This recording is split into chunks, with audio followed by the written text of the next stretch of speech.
Good afternoon, everyone. It's Liam Neild here with the MU review for Manchester United's 1-0 victory over Everton in the Barclays Premier League. I feel like shit today. It's Sunday, the sun is shining, and Man United have just won, though, so I should be feeling better after my nap. But until then, let's talk about this game. I wasn't very confident going into it. I don't think any United fans really were, like, truly in their heart of hearts. I expected a draw or a defeat. At this point in the season, I'm expecting the worst and, hoping for the best at this point. And, it wasn't the best, but it was the result we needed. And, what more can you ask for at this stage in the season? You got to grind out the 3 points, especially after City winning yesterday and West Ham dropping points. We've managed to leapfrog them. West Ham have been royally screwed over in their last two games, but that's fine with me. If it gets us in the Champions League, I don't give a shit, to be honest. But anyway, let's talk about the game. First half was completely rubbish by both teams.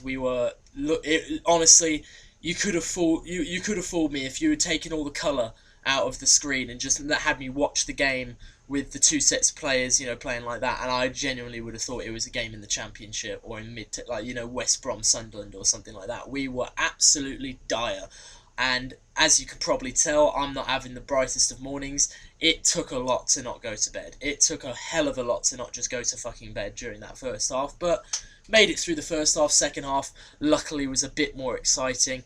But there's just a lot of scrappy play going on in that first half, to be honest. You get the ball, have a couple of passes, then someone would balls it up and then give it away, and then the same thing would happen at the other end. And, Martial got unlucky with a shot, but apart from that, nothing really happened.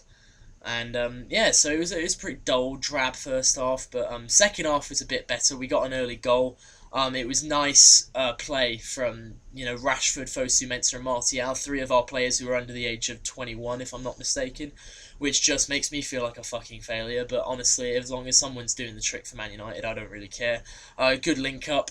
Martial got a bit lucky considering he had the whole goal to aim at and still managed to hit the goalkeeper, but it did go in. So we scored the goal, and then Everton just sort of rolled over after that. They had a chance with Jagielka. He had a couple of chances, actually. Phil Jagielka headed against the bar 2 minutes after we scored, and, I really thought, that was going to go in, and he was a bit unlucky. And then later on, the ball fell to him, and David De Gea saved it. And, after that, you just sort of think this is going to be our day. Romelu Lukaku was quite quiet, for a guy who's, I think he's second or third in the top scorers charts in the Premier League, ripping it up, was absolutely schooled by Daley Blind, who is not a centre-back. He's also 5'9", and about as strong as I am. And Romelu Lukaku was in his pocket. I don't understand how that man can possibly sleep tonight. He probably won't, because he's paid professionally to bully people like Daley Blind and score goals, and he did need it today. So yeah, that was fun.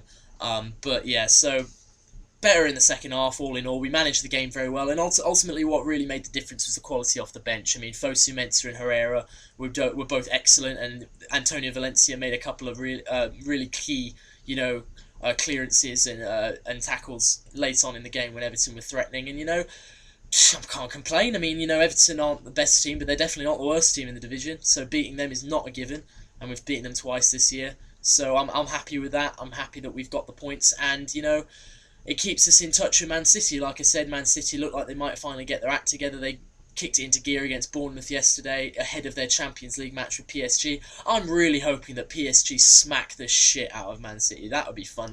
Don't get me wrong, I always support English teams in European competition purely for, the solidarity and also for the UEFA coefficient. But the way I see it, Juventus are out of the Champions League, Roma are out of the Champions League, Lazio, Napoli, all the Italian teams except maybe Lazio are out of the Europa League. Fuck them. We've beat the Italians this year.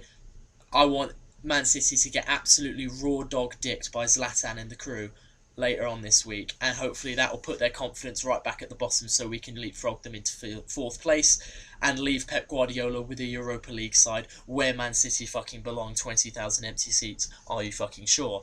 So the top four is on. We're a point back with 7 games to go. I'm not confident, though. We're going to get smashed by Spurs next week. I was watching Spurs yesterday. Spurs and Liverpool, both of those teams are immensely better than we are. I don't know how Liverpool are ninth. They're the most... when they play well, they smash City 4-1 and 3-0, and they beat us handily in the Europa League. When Liverpool play well, they could knock anyone off in the division. And fucking Spurs, what the hell? When did they decide to play football? When did Spurs decide to be a good football team? Because I missed it. I completely missed it. They lost 1-0 to us at the start of the season, and if anyone's been following these reviews all season, if you beat Man United, if you don't beat Man United, you're rubbish. Really, you are. And I don't know how Spurs got there, let alone Leicester. Let's not even talk about fucking Leicester City. 7 points clear with 7 games to go. Are you fucking joking? Anyway, my man of the match is Anthony Martial. He scored the goal and he was lively throughout. I also want to give honourable mentions to Jesse Lingard and Timothy Fosu-Mensah. Timothy Fosu-Mensah, sorry, I have to call him by his Christian name.